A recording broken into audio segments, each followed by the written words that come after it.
नमस्कार, news state Madhya Pradesh Chhattisgarh पर आप सभी का बहुत स्वागत है। महा एग्जिट पोल पर यह महा कवरेज हम लगातार लेकर के आए हैं। मैं हूं आपके साथ सऊद मोहम्मद खालिद और मैं हूं आपके साथ आदर्श तिवारी। और ये महा एग्जिट पोल मध्य प्रदेश, राजस्थान, छत्तीसगढ़, तेलंगाना और मिजोरम में हुए विधानसभा चुनाव 2023 के नतीजे 3 दिसंबर को आएंगे। उससे पहले अलग अलग एजेंसियों के एग्जिट पोल के नतीजे जारी हो गए हैं। जी हां, इसमें मध्य प्रदेश में कांटे की टक्कर का अनुमान ज्यादातर सर्वेज लगा रहे हैं। वहीं राजस्थान में बीजेपी आगे दिखाई दे रही है। छत्तीसगढ़ में कांग्रेस को बहुमत मिलने का आसार जताया जा रहा है। इन एग्जिट पोल के जरिए से अनुमान लगाया जाता है कि कौन से राज्य में किसकी सरकार बनने के चांस हैं। बहरहाल इस पर चर्चा करने के लिए हमारे साथ मेहमानों का खास पैनल है। जी हां, मेहमानों का खास पैनल मौजूद है, उनके पास हम जाएंगे, लेकिन उससे पहले आपको ग्राफिक्स के जरिए दिखा रहे हैं कि आखिर किसके पोल में किसे बढ़त मिल रही है। इस वक्त आपके टेलीविजन स्क्रीन पर जो आंकड़े हैं उस पर जरा गौर से नजर डाल लीजिए।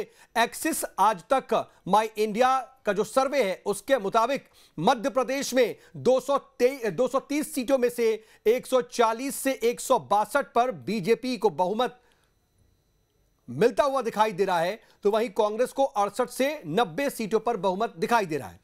अन्य के खाते में शून्य यानी लगभग 2 से 3 सीटें मिल सकती हैं अन्य को। लेकिन सबसे चौंकाने वाला जरा देखिए, क्योंकि साउथ जिस तरीके से आंकड़े निकलकर सामने आए हैं, यह महा एग्जिट पोल जो बता रहा है कि भारतीय जनता पार्टी की क्या लास्ट मोमेंट पे लाडली बहना योजना काम कर गई। ये आप देखिए जरा, आज तक एक्सिस माई इंडिया के बाद जी का क्या एग्जिट पोल बता रहा है उस पर नजर डालते हैं। भारतीय जनता पार्टी को 118 से 130 यानी कि बहुमत की सरकार इस सर्वे के हिसाब से भी बीजेपी बना रही है। तो वहीं 97 से 107 सीटें कांग्रेस के खाते में जा सकती हैं। तो यहां भी अन्य को 0 से 2 सीटें के आसपास मिल सकती हैं। तो आज तक एक्सिस माई इंडिया की स्थिति बताई, जी बताई, लेकिन टीवी9 पोल स्टार्ट के सर्वे में 106 से 116 सीटें बीजेपी को और 111 से 121 सीटें कांग्रेस को मिलने का अनुमान है।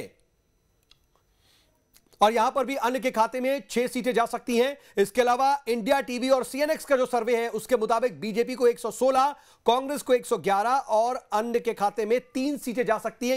यानी कि अभी आज तक Axis My India, Zee, TV9 और इंडिया टीवी सभी में बीजेपी को बहुमत मिलता हुआ दिखाई दे रहा है, बढ़त दिखाई दे रही है।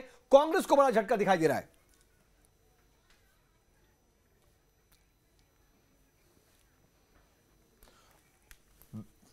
बिल्कुल, जिस तरीके से ये महा एग्जिट पोल साउथ देखने को मिले हैं, इसमें अगर हम नजर डालें तो टीवी9 का पोल जो बता रहा है वो सिर्फ और सिर्फ ये दिखा रहा है कि कांग्रेस पार्टी की सरकार बन रही है। वनस्पत आप बाकी सभी एग्जिट पोल को देखेंगे तो ये नजर आ रहा है कि भारतीय जनता पार्टी एक बार फिर से सत्ता बनाने जा रही है, सरकार बनाने जा रही है मध्य प्रदेश में। क्या बड़ी वजह आपको इसके पीछे लगती है? नहीं, बड़ी वजह से पहले देखिए, अभी पहले आंकड़े हम समझा रहे हैं, उसको समझने की जरूरत यह है आदर्श कि अभी फिलहाल लगातार कांग्रेस ये कह रही थी कि हम 175 पार जाएंगे, हमारी लहर है, ओवर कॉन्फिडेंस भी दिख रहा था। लेकिन फिलहाल जो एग्जिट पोल के नतीजे हैं वो कांग्रेस की पेशानी पर बल लाने वाले हैं। और आप ये समझ लीजिए कि यहां पर अगर ये प्रोजेक्शन दिख रहा है तो कांग्रेस में अंदर खाने एक तरह से खलबली मच गई होगी। क्योंकि आप न्यूज 24 टुडे चाणक्य की भी बात कर लीजिए, वहां पर 157 मिल रहा है, सिर्फ 74 सीटें कांग्रेस को मिल रही हैं। इस पर जरा हम तफसील से बातचीत करते हैं और बातचीत के लिए खास मेहमानों का एक पैनल जुड़ गया है। सबसे पहले उनका परिचय करा देते हैं। हमारे साथ जयंत वर्मा जी हैं, वरिष्ठ पत्रकार मौजूद है। जयंत जी, आपका बहुत स्वागत, हम आपके पास आते हैं।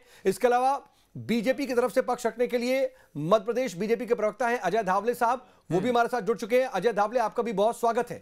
इसके अलावा हमारे साथ मध्य प्रदेश कांग्रेस से प्रवक्ता फिरोज सिद्दीकी जी जुड़ गए हैं। तो वहीं केएस चौहान जो कि छत्तीसगढ़ भारतीय जनता पार्टी के प्रवक्ता हैं, अजय गंगवानी जी कांग्रेस पार्टी के छत्तीसगढ़ के प्रवक्ता हैं। आप सभी मेहमानों का बहुत बहुत स्वागत है। और शुरुआत सबसे पहले हम करना चाहेंगे मध्य प्रदेश में जिस तरीके से ये देखने को मिल रहा है। और अजय धावले जी, जो स्थिति नजर आ रही है आज ये एग्जिट पोल के बाद, आप गदगद जरूर नजर आ रहे हैं।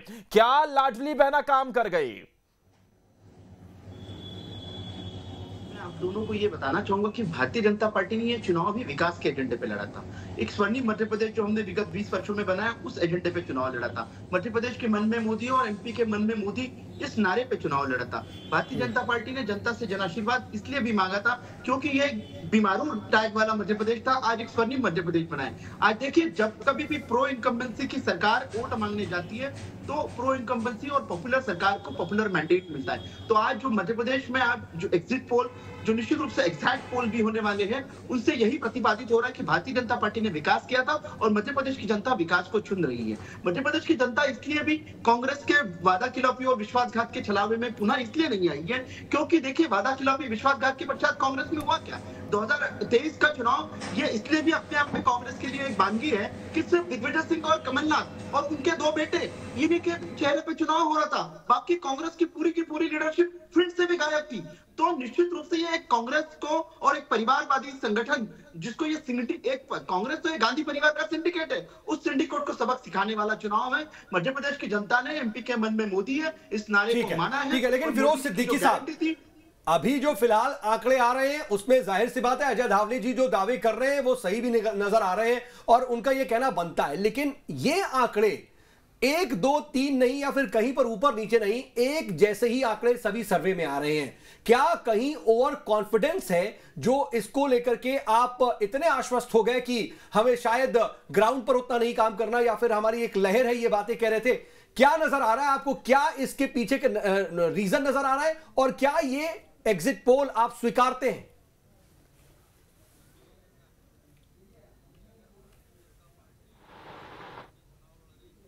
अगर आप म्यूट है तो फिरोज भाई पहले अनम्यूट कर लीजिए, आवाज नहीं आ रही आपकी। अगर आपने म्यूट कर रखा है तो हेलो टेस्ट नहीं आ रही आपको आवाज?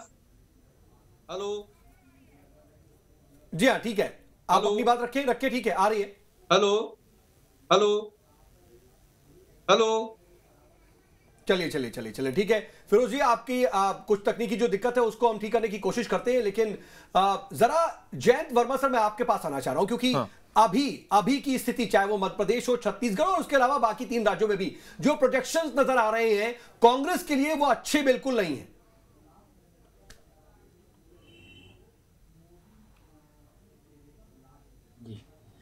देखिए, वैसे तो एग्जिट पोल अभी तक पहले जितने भी आए हैं 2013 में, 2018 में, वो वैसे मतलब जो नतीजे आए थे उससे काफी अंतर रहा उसमें। और एग्जिट पोल वालों का भी ये कहना रहता है कि वो 7 से 10% के करीब वेरिएशन होगा, परंतु जो मध्य प्रदेश में स्थिति बनी है वो लगभग लोगों को ऐसा महसूस हो रहा था, और जो वोटिंग पैटर्न हुआ था, गांव में महिलाओं का एकदम से वोट बहुत ज्यादा देना, और जो लाडली बहना योजना है जिसके तहत कि बिना किसी संघर्ष के, बिना किसी भ्रष्टाचार के लोगों के अकाउंट में 1000 रुपए महीना, 1250 रुपए महीना, 1,25,00,000 लोगों का टारगेट था, जो कि 1,30,00,000 के करीब चले गए थे। तो वो उसके चलते ये 2-3% जो है वोट का इजाफा यदि हो जाता है भारतीय जनता पार्टी को, तो उनकी सरकार बनना स्वाभाविक है, क्योंकि पिछले बार भी जो 2018 का जो चुनाव हुआ था उसमें जो कांग्रेस के वोट थे वो 40+ और इसके जो भारतीय जनता पार्टी के वो 41% थे, पर सीटें ज्यादा थी कांग्रेस की, और आदिवासी क्षेत्रों में ज्यादा मतलब सीटें आई थी कांग्रेस को। तो इसके चलते कांग्रेस की सरकार बनी, जो बाद में फिर बदल गई थी। ठीक है। तो जैन सर मैं आ रहा हूँ, कुछ तकनीकी दिक्कत वहां पर भी आ रही है, मैं आपकी आवाज कई बार ब्रेक हो रही है, मैं आऊंगा आपके पास। लेकिन देखिए आदर्श, देखिए इन सब के बीच सबसे बड़ी बात यह है कि प्रोजेक्शन लग रहा था छत्तीसगढ़ को लेकर के, लगातार कही जा रही थी बात कि वहां पर कांग्रेस को एज है, लेकिन मध्य प्रदेश की स्थिति फंसी हुई दिख रही थी फिलहाल। लेकिन ये जो प्रोजेक्शंस हैं अलग अलग सर्वे के, क्या फंसी हुई स्थिति है या क्लियर बीजेपी निकाल रही है? नहीं, अभी आप देखेंगे तो जितने भी एग्जिट पोल नजर आ रहे हैं वो तो यही बता रहे हैं कि बिल्कुल भारतीय जनता पार्टी को मैंडेट मिलता हुआ नजर आ रहा है। और देखिए ना, क्योंकि सऊद ये कहा जाता है कि सियासत में बॉडी लैंग्वेज बहुत कुछ कह जाती है, और आप शारीरिक परिभाषा को समझेंगे तो मुख्यमंत्री शिवराज सिंह चौहान, उनके चेहरे पर अलग ही मुस्कुराहट बीते कई दिनों से निकलकर सामने आ रही है। हालांकि जब वोटिंग हो रही थी तो वो जरूर कुछ टेंशन में थे, लेकिन बीते दिनों जैसा उनका बयान सामने आया कि लाडली बहनों ने सारे कांटे छाड़ दिए हैं, और जिस तरीके की बातें हो रही थी उन सब दावों पर विराम लगा दिया। अगर आदर्श इसको देखेंगे आप, तो इसको थोड़ा सा और पहले से देखिए। वोटिंग के वक्त वो उतने परेशान नहीं थे जितना वो परेशान पहली दूसरी लिस्ट आने के बाद थे, जितना वो परेशान जब शुरुआती प्रचार हो रहा था उस वक्त थे। वो अंडर भी दिख रहे थे, उनके बॉडी लैंग्वेज में भी स्थितियां बदली हुई नजर आ रही थी। लेकिन वोटिंग यानी 17 तारीख से आप तकरीबन 10 से 12 दिन कह लीजिए, 5 नवंबर से लेकर के 17 नवंबर तक की जो बॉडी लैंग्वेज थी और जो धुआंधार प्रचार था शिवराज सिंह चौहान का, बिल्कुल अलग था। अब ये भी तो समझने वाली बात है ना कि अब शिवराज सिंह चौहान का बॉडी लैंग्वेज क्या किस वजह से बदला है? क्या कहीं ऐसा तो नहीं है कि सेंटर से कोई अब आदेश आ गया हो कि अगर भाई परिणाम आपके पक्ष में गए तो फिर दोबारा से सीएम बनने के लिए आपके दरवाजे खोले हो सकते हैं, क्योंकि टेंशन जरूर बढ़ा रहा था। अच्छा, एक बार जरा छत्तीसगढ़ का रुख कर लेते हैं, क्योंकि छत्तीसगढ़ में भारतीय जनता पार्टी के केएस साहब तमाम दावों के बावजूद भूपेश का जादू चलता हुआ नजर आ रहा है। एक बार फिर से कांग्रेस सरकार रिपीट होती नजर आ रही है।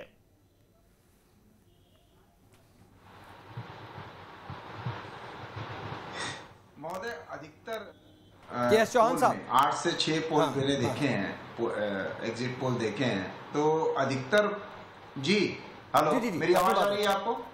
जी हाँ जी, बिल्कुल आ रही है, आप कंटिन्यू करें। मेरी आवाज आ रही है? आदर्श जी, मुझे आवाज सुनाई नहीं दे रही है। जी जी, मैं ये बोल रहा हूं कि अधिकतर जो एग्जिट पोल हैं वो तो दिखा रहे हैं कि या तो सरकार बन सकती है या बच सकती है। जो भारतीय जनता पार्टी की सरकार है वो बन भी सकती है, और कांग्रेस की सरकार बच भी सकती है और नहीं भी बच सकती है।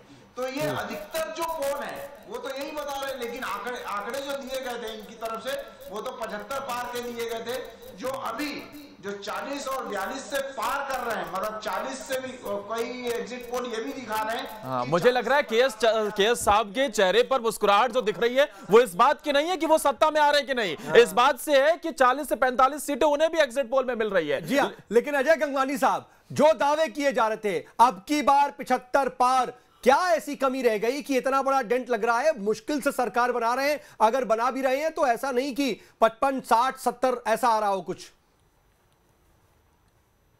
चैनल पे बधाई देना चाहूंगा, एक अच्छा कार्यक्रम आप लोग आयोजित कर रहे हैं। देखिए, लगातार जितने भी पोल हैं, जो मैं लगातार शाम से कई चैनल पे मैं एग्जिट पोल में बैठा हूँ, मुझे एवरेज रूप से जो मिल रही है लगभग कांग्रेस की 50 सीटें, भारतीय जनता पार्टी की औसत 38 सीटें और अन्य को 2 सीटें। और मैं आपके चैनल पे पूरे विश्वास के साथ इस बात को कह रहा हूँ, ये एग्जिट पोल है, एग्जिट पोल नहीं है। जब एग्जिट पोल आएगा वो एग्जिट पोल से आगे होगा, हमें पूरा भरोसा है। देखिए, 2 चैनल तो स्पष्ट है, न्यूज 24 और टुडे चाणक्य, ये कांग्रेस को 57 सीटों की बात कर रहा है और भारतीय जनता पार्टी को 33। मैं आपके लोकप्रिय चैनल पे स्पष्ट कर दूं, 3 दिसंबर को जो रिजल्ट आएगा कांग्रेस को 60 से, ये भी तो बड़ा दिलचस्प है ना सऊद, कि ये भी तो अजय गंगवानी साहब, अगर आप न्यूज 24 टुडे चाणक्य की बात कर रहे हैं तो मुझे बताइए कि छत्तीसगढ़ में तो खुश होने की बात है, लेकिन फिरोज भाई क्या वो परेशान हो जाए? वहां पर तो सिर्फ 74 सीटें मिल रही हैं अगर टुडे चाणक्य की बात करी जाए। मैं उनसे ही रिप्लाई ले लेता हूं कि अजय गंगवानी साहब जो बात कह रहे हैं, जिसका हवाला दे रहे हैं छत्तीसगढ़ में फिरोज सिद्दीकी साहब, जी मध्य प्रदेश में भी आप उसी आंकड़े को लेंगे? आवाज मिल रही है आपको मेरी? नहीं अजय जी, मैं आ रहा हूं क्योंकि फिरोज सिद्दीकी साहब से अभी तक रिप्लाई नहीं आ पाया था, इसलिए उनके पास गया हूं मैं। आवाज मिल रही है आपको मेरी? चले, फिरोज जी का अभी तक भी ऑडियो ठीक नहीं हो पा रहा, उनकी आवाज नहीं आ रही है। फिरोज भाई, आप अपनी बात करें, अजय जी पूरी करें बात। मैं देखिए, महत्वपूर्ण ये कि जो रिजल्ट आ रहा है ये हमको ऑलरेडी भरोसा था, क्योंकि 5 साल में हमारी भूपेश सरकार ने हर वर्ग के न्याय के लिए काम किया, चाहे वो किसान हो, गरीब हो, मजदूर हो, आदिवासी हो या युवा हो या महिला, जो हमें विश्वास था। और एक महत्वपूर्ण आंकड़ा और दे दो, 2018 का जो विधानसभा चुनाव था आदर्श जी, उसमें जो वोटों का अंतर था वो तो 10.3%, जो आज तक छत्तीसगढ़ राज्य बनने के बाद सबसे बड़ा अंतर था। और इनके वोटों में लगातार -8% की कमी आई थी। इनके 15 सालों में ऐसा कोई सगा नहीं जिसे भाजपा ने ढका नहीं, जिसका परिणाम था कि एंटी इनकम्बेंसी के बाद ये मात्र 15 सीटों तक सीमित हो गए। लेकिन हमारे भूपेश सरकार ने लगातार जनता को आर्थिक रूप से संबल देने का काम किया। इसी का नतीजा है कि नीति आयोग की रिपोर्ट के अनुसार 40 लाख लोग गरीबी रेखा से मुक्त हुए, तो हम एक अच्छी योजना लेके एक अच्छे चेहरे के साथ लगातार जनता के हितों में काम किया, तो हमारा जो परिणाम आ रहा है वो हमारे आशा के अनुरूप है। और नहीं, आशा के अनुरूप कैसे है, मैं आपसे ये जानना चाह रहा हूं, इसीलिए अजय गंगवानी जी कि आप तो आत्मविश्वास से कह रहे थे कि भाई इस बार हम अब की बार 75 पार, 75 से अगर आपके पास 50 आ रही है, आपने बोला ना कि अभी एवरेज हमें 50 मिल रही है, तो 25 का जो डिफरेंस है वो आपको आशा के अनुसार है, आप उससे खुश हैं? अजय जी की मुस्कुराहट तो सऊद ये भी बता रही है ना कि आंकड़ों को किस तरीके से प्ले किया जाता है। उन्हें बाकी चैनल्स के एग्जिट पोल सर्वेस नहीं दिख रहे हैं, लेकिन क्योंकि न्यूज 24 और चाणक्य 57 सीटें दिख रहा है, तो वही सबसे पहले उन्होंने बता दिया। आदर्श जी और खालिद जी, मेरा एक छोटा सा निवेदन है, आंकड़ों से खेलना ये मेरा नहीं है। आज न्यूज चैनल में बैठे हैं वरिष्ठ पत्रकार हैं, मुझसे ज्यादा बेहतर अनुभव रखते हैं, लेकिन सारे देखिए जितने भी एग्जिट पोल आ रहे हैं इस बात को तो स्वीकार करेंगे ना कि कांग्रेस पार्टी पूर्ण बहुमत से सरकार बनाने जा रही है, इस बात को आप स्वीकार करेंगे ना? नहीं, अजय गंगवानी जी, के.एस. चौहान साहब की बात पर जरा गौर कीजिए कि सरकार बच भी सकती है और जा भी सकती है। के.एस. चौहान साहब जो कह रहे थे, अगर आपने सुना हो तो उस पर जवाब दीजिए। ऐसा नहीं है कि एकदम आप आश्वस्त हो जाइए। देखिए, मैं पूरी जिम्मेदारी से इस बात को कह रहा हूँ कि के.एस. चौहान जी मेरे मित्र इस बात को चैनल पे स्वीकार नहीं करेंगे, क्योंकि भारतीय जनता पार्टी के प्रवक्ता है, उनका दायित्व है कि आखिर तक वो लड़ाई लड़ते रहे, आखिर तक इंकार करते रहे, परंतु छत्तीसगढ़ जनता, देश की जनता। ठीक है अजय जी, जिस तरीके से ये एग्जिट पोल नजर आ रहे हैं ये अब आंकड़ों में तब्दील होंगे, अब जब रिजल्ट आएगा तो क्या होगा। लेकिन एक बार मैं जरा के.एस. चौहान साहब के पास, अब अजय धावले के पास चलते हैं। जरा अजय जी, जिस तरीके से जो आंकड़े निकलकर सामने आ रहे हैं, मध्य प्रदेश में एक और भी इंटरेस्टिंग फैक्ट ये रहा है सऊद कि बीते कई विधानसभा चुनाव में 2% वोट बैंक बढ़ता है, 2% वोटिंग बढ़ती है, तो वो सत्ता पक्ष को फायदा पहुंचाती नजर आती। क्या अजय जी आपका लाडली बहना योजना का ये मास्टर स्ट्रोक काम कर गया? आपको ऐसा लगता है कि आखिरी मोमेंट पे जो ऐलान था राशि गई अकाउंट्स में, उसने सीधा इंपैक्ट डाल दिया? देखिए आदर्श जी, मैं आपको एक बड़ा इंटरेस्टिंग फैक्ट बताना चाहूंगा कि 2003 में मध्य प्रदेश की आवश्यकता क्या थी। 2003 में मध्य प्रदेश की आवश्यकता थी बिजली, सड़क, पानी, मूलभूत सुविधाएं मध्य प्रदेश में नहीं थी। भारतीय जनता पार्टी ने 20 वर्षों से सुशासन में वो ठीक करने का काम किया। आज बिजली, सड़क, पानी का इंडेक्स देश में सर्वाधिक अगर कहीं अच्छा है तो मध्य प्रदेश का नाम आता है। मध्य प्रदेश जो बीमारू टाइप वाला राज्य था, आज देश की टॉप 10 इकोनॉमीज में आता है, देश के जीडीपी में कंट्रीब्यूट करता है। अब 2023 के दशक में भारतीय जनता पार्टी का लक्ष्य क्या है? तो सबसे पहले फूड सिक्योरिटी प्रोवाइड करना, मेडिकल सिक्योरिटी प्रोवाइड करना और फाइनेंशियल सिक्योरिटी प्रोवाइड करना। इसी फाइनेंशियल सिक्योरिट में जो हमारी महिलाएं हैं और विशेषकर ग्रामीण महिलाएं, इनको सशक्त बनाने के लिए लाडली बहना योजना लाई गई। आप देखेंगे मध्य प्रदेश में 1,32,00,000 लाडली बहनाएं हैं और लाडली बहनाओं ने जिस फाइनेंशियल सिक्योरिटी के नाम पर अजय सर, फाइनेंशियल सिक्योरिटी के नाम पर अगर आप ये कह देंगे कि हम तो सिलेंडर सस्ता दे देंगे, आधे रेट पर दे देंगे, और पूरे देश में जहां और राज्यों में आपकी सरकार है वहां पर अभी भी आदमी 1000 से 1100 रुपए में खरीदने को मजबूर है, तो ये सवाल तो पूछेगा ना सर कि सिर्फ मध्य प्रदेश के लिए, या फिर आप तो केंद्र में भी सत्ता में है ना, अगर करना है तो पूरे देश के लिए एक बार में कीजिए। जी देखिए, मैं आप लोगों को, आपको जो महत्वपूर्ण विषय ये है कि मध्य प्रदेश में देखिए उज्ज्वला का सिलेंडर प्रधानमंत्री जी ने वैसे ही आज सब्सिडाइज करके उज्ज्वला के सिलेंडर की 600 रुपए कीमत है। अब बात कर रहे थे मध्य प्रदेश में क्यों देने की आवश्यकता पड़ी, क्योंकि मध्य प्रदेश में एक स्टडी के तहत इम्पैक्ट असेसमेंट स्टडी जो हुआ है कि ग्रामीण क्षेत्रों में इसकी आवश्यकता है, तो आवश्यकता और नीड असेसमेंट के तहत ये सिलेंडर दिया जा रहा है। बाकी जगह भी अगर वहां की आवश्यकताएं पड़ती है, सरकार उस पर भी स्टडी कर लेती है और वो फिजिबल होता है तो निश्चित रूप से सरकार करने का प्रयत्न करेगी। अजय जी, स्टडी छोड़िए, हमें तो ये बताइए कि क्या ये कांग्रेस पार्टी की गारंटी के बाद तो आपके दिमाग में नहीं आया कि राजस्थान में दे रहे हैं, असर दिख रहा है?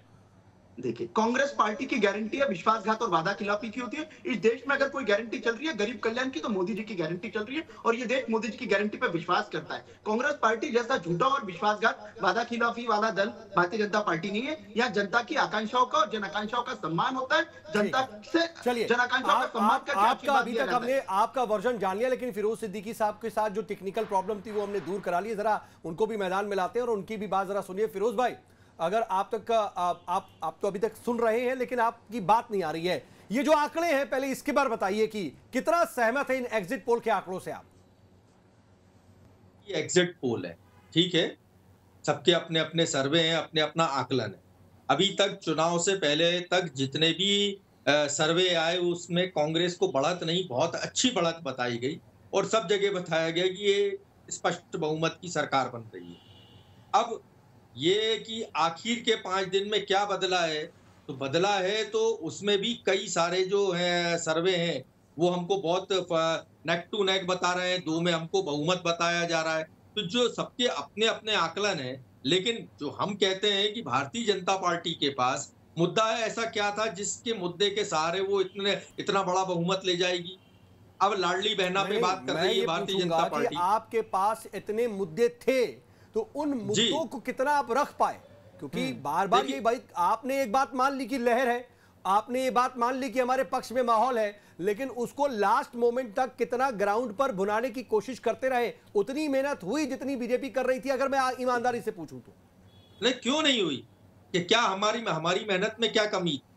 जो हम अभी तो परिणाम आना बाकी है, लेकिन मैं मेहनत मैं में ये भी समझूंगा कि कितना पसीना बहाया गया, कितनी जनसभाएं भाई, अगर कितनी वहां पर रैलियां और रोड शो किया, अगर आप वहां पे कंपेयर कर ले तो अकेले तो शिवराज सिंह चौहान 165 से ज्यादा सभाएं करके सबसे आगे निकलते दिखते हैं। हाँ तो ठीक है शिवराज सिंह जी, लेकिन हमारे तो 4 नेता मैदान में थे, और कमलनाथ जी ने तो बहुत 3 महीने पहले ही अपना है ना कैंपेन शुरू कर दिया था। प्रियंका गांधी जी जून में आई थी जबलपुर में, और हमने ये नारी सम्मान योजना शुरू की थी, घर घर जाके उसके फॉर्म भरवाए थे। 80 लाख से ज्यादा तो बात रह गई ना, जो मैं ये कह रहा, यही तो फिरोज भाई बात रह गई ना, कि जो कहानी शुरू हुई थी महंगाई बेरोजगारी केंद्र को घेरने से लेकर, वो कहानी आट गई कि हम नारी बंधन योजना के जरिए से महिलाओं के खातों में पैसे डालेंगे, हम सरकार में आएंगे तो सिलेंडर आधे कर देंगे। वो तो बीजेपी ने करके दिखा दिया। हाँ तो दिखा दिया, लेकिन आप देखिए ना, आपके अगर पोल पे ही, एग्जिट पोल पे ही मैं बात करूं तो एग्जिट पोल सब सिरे से तो हमें खारिज नहीं कर रहा है। बहुत सारे एग्जिट पोल तो हमको हमारी सरकार बनाते दिखा रहे हैं। मेरे पास अभी हमारे यहाँ के जो सबसे प्रतिष्ठित अखबार है उसमें भारतीय जनता पार्टी को बहुमत नहीं मिल रहा, उसमें कांग्रेस को बहुमत मिल रहा है। आप बोले अगर इजाजत दें तो मैं उस अखबार का नाम बता देता हूँ, और उससे बड़ा सर्कुलेशन तो किसी का नहीं हो सकता। आप नाम मत बताइए। हमको 121 सीट दे रहे हैं वो। तो अब मैं आपसे अगर ये पूछ लूं अभी कि आपका अनुमान क्या है और अंदर खाने क्या चल रहा है, इन एग्जिट पोल के बाद कुछ सुगबुगाहट है या अभी भी पहले जैसे आश्वस्त 150 पार 175 पार वाली स्थिति है?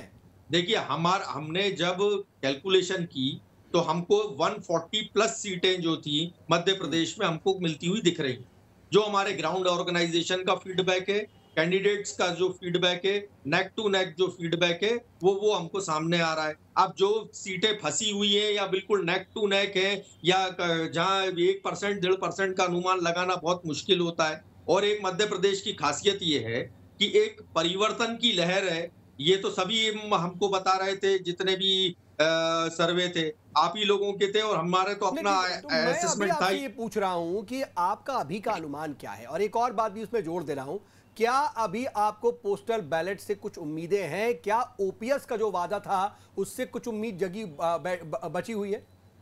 देखिए, छत्तीसगढ़ में और राजस्थान में पोस्टल बैलेट का फायदा मिला है कांग्रेस को।